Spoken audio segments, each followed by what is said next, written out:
Hello, this is Daniel Mart, and today I'm going to be doing another review. This one's going to be for The Interview, which stars James Franco, Seth Rogen, Lizzie Kaplan, Randall Park, Diane Banks, Timothy Simmons, and Reese Alexander.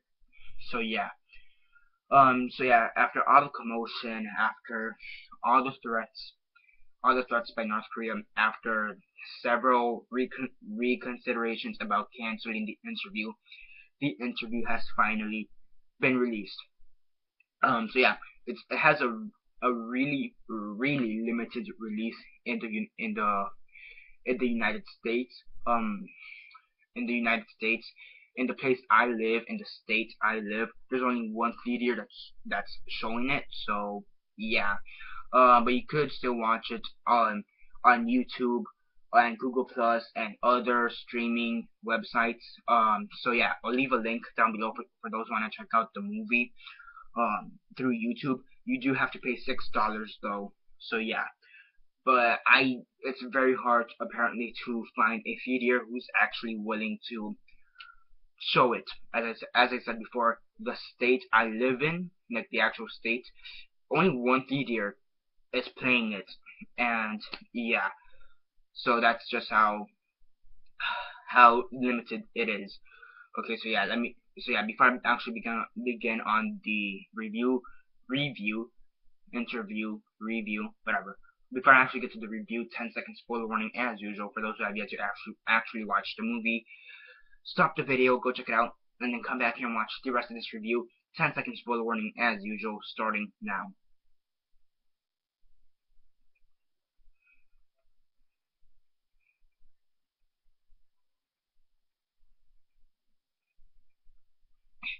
Okay, so 10 seconds are up. So for those who have yet to actually watch the movie, the interview, and haven't already, please don't comment down below or be messaging me that I never gave you a fair warning, because as usual, I did.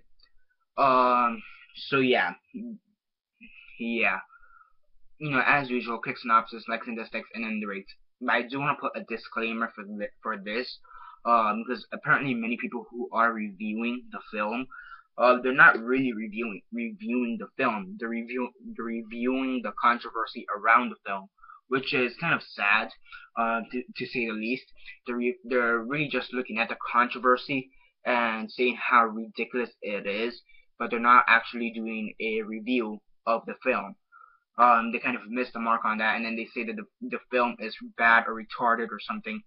So in reality, it's the controversy that's retarded. So I am going to put a disclaimer that I am not going to be reviewing the controversy, and that I'm not going to be reviewing the controversy. I'm only going to be reviewing the movie.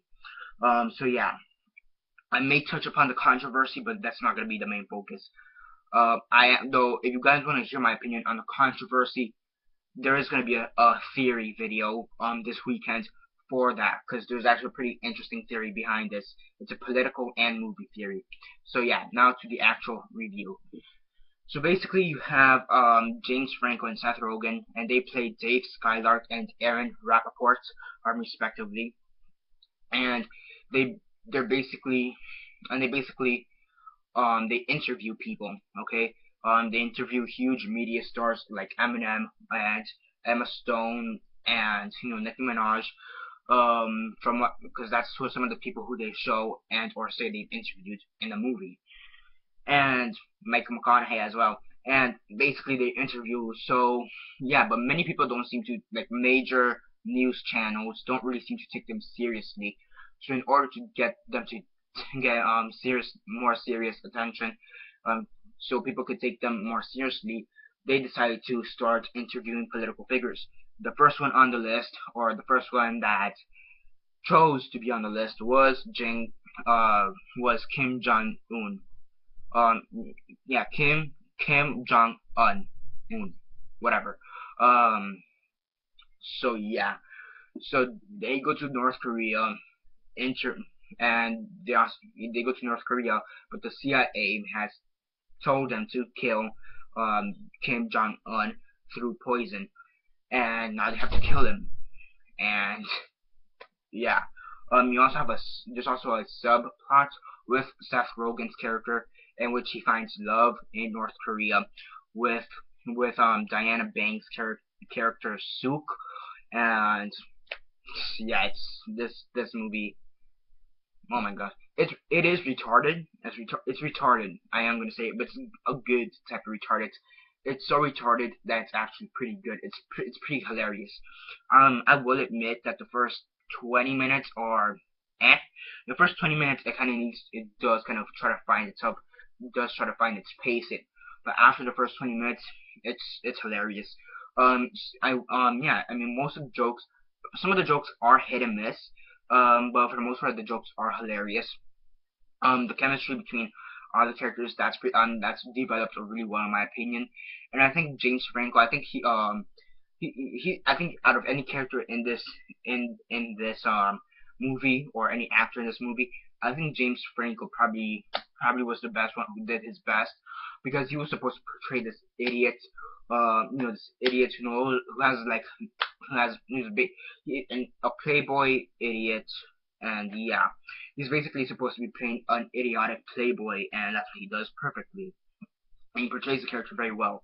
That's not to say that any of the other actors didn't do a good job. All the actors, I think, in my opinion, did a good job. And yeah, now I actually did some research on the guy who played Kim Jong Un, and it's funny because one of his first acting gigs was a commercial for Verizon, and the fact that he's gotten all the way here is just, I guess, good or great, because he also did a great job in his role, having that comedic, sadistic side to him. So yeah, I mean, overall, this was just a hilarious movie. Again, after the first 30 minutes, with the first 30 minutes, I think could have been better. In my opinion, I do think it could have been better. But after that, it did become good, and it was just funny. I mean, overall, it was just funny, and I mean, there's really nothing else I could say about it. That it was hilarious. The writing for the comedy, and for the comedy, it was hilarious, and even does have its serious moments, and those parts are also well written. The acting is actually pretty good. And really, this movie is, I guess, in a sense, a political satire and a media satire, if that makes sense, because it just doesn't take shots at Korea, but it also does take shots at the U.S. and how they do stuff, and also how media in the U.S. is portrayed. Like, ooh, this guy took a shit. That's newsworthy for like the next 5 days. And it's just hilarious the way they did it.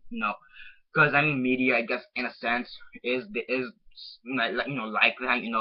Like TMZ or MTV kind of is like that. If someone takes a shit or it just walks out the door, that's considered media or newsworthy attention. So it is pretty good in that aspect. I mean, overall, it is pretty well done, and yeah,